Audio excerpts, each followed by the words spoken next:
भक्ति वह शक्ति है जो ईश्वर को भी भक्त के वश में कर ले। जब समर्पण पूर्ण हो, जब प्रेम निस्वार्थ हो, तब भक्ति अमर हो जाती है। महाबली हनुमान जी केवल शक्ति और पराक्रम के प्रतीक नहीं, बल्कि ऐसी भक्ति के आदर्श हैं जहां भक्त और भगवान में कोई भेद नहीं रहता।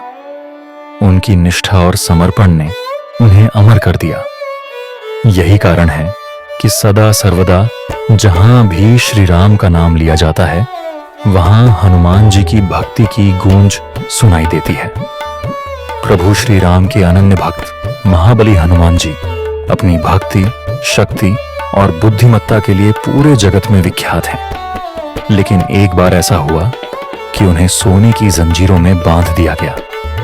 यह घटना द्वारका के राजा भगवान श्री कृष्ण के समय की है।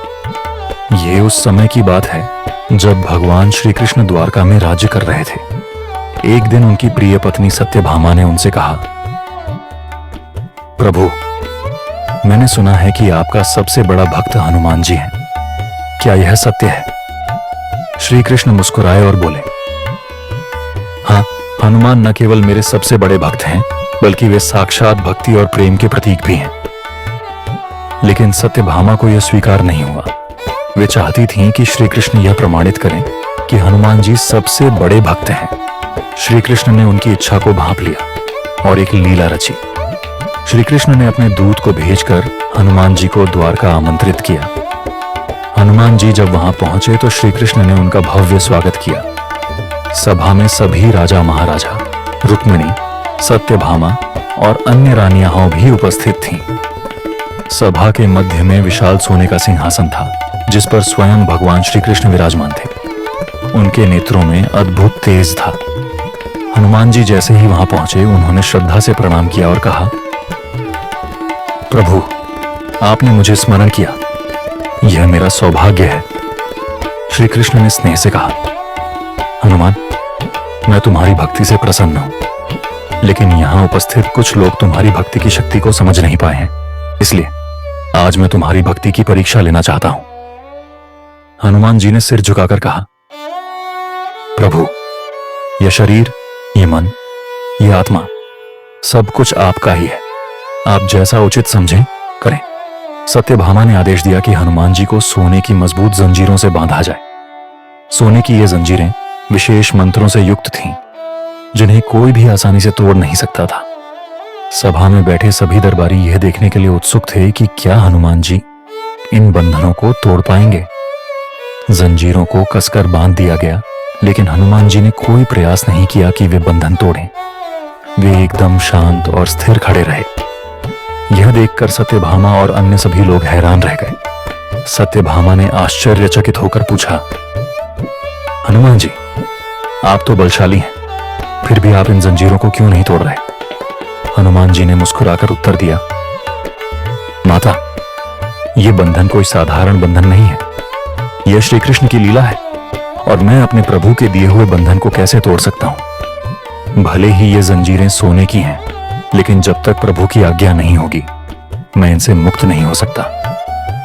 हनुमान जी की बात सुनकर सभा में एक सन्नाटा छा गया। सभी को यह एहसास हुआ कि भक्ति का असली अर्थ क्या होता है। सत्यभामा को भी अपनी गलती का एहसास हुआ। उन्होंने श्री कृष्ण से क्षमा मांगी और हनुमान जी से आशीर्वाद लिया। श्री कृष्ण ने हंसते हुए संकेत किया और हनुमान जी के बंधन अपने आप खुल गए। तब सभी ने हनुमान जी की भक्ति को नमन किया और उनकी महानता को स्वीकार किया। बंधन मुक्त होते ही हनुमान जी ने भगवान श्री कृष्ण के चरणों में गिरकर प्रणाम किया और बोले, प्रभु, आपकी कृपा के बिना तो यह बंधन भी मेरे लिए सौभाग्य का प्रतीक है।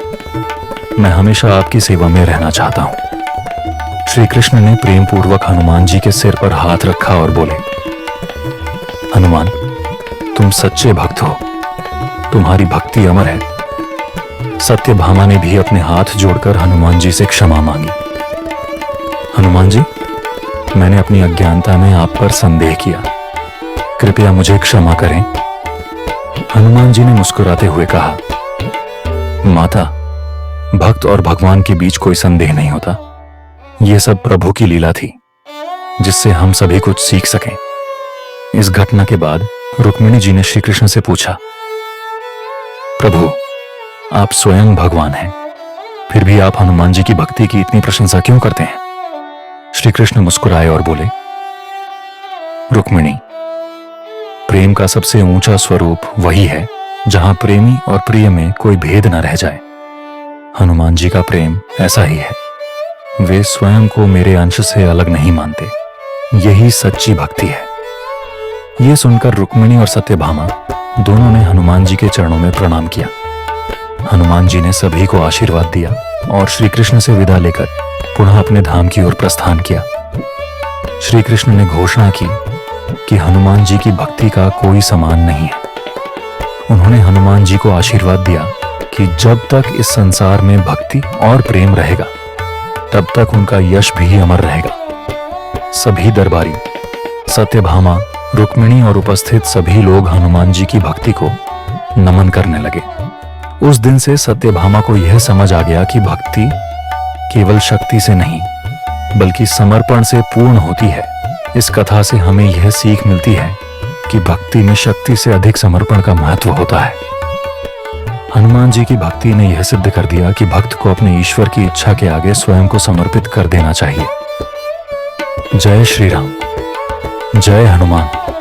भक्ति का वास्तविक अर्थ शक्ति में नहीं, बल्कि समर्पण में है। हनुमान जी ने यह सिद्ध कर दिया कि जब प्रेम और श्रद्धा निश्चल होती है, तो भगवान स्वयं भक्त के भावों के अधीन हो जाते हैं। यह कथा केवल हनुमान जी की भक्ति की महिमा का वर्णन नहीं, बल्कि हर भक्त के लिए एक संदेश है। ईश्वर केवल उन्हीं के समीप होते हैं जो अहंकार को त्याग कर निस्वार्थ प्रेम और समर्पण के मार्ग पर चलते हैं। जब तक यह सृष्टि है, तब तक हनुमान जी की भक्ति का प्रकाश हर हृदय में आलोकित होता रहेगा।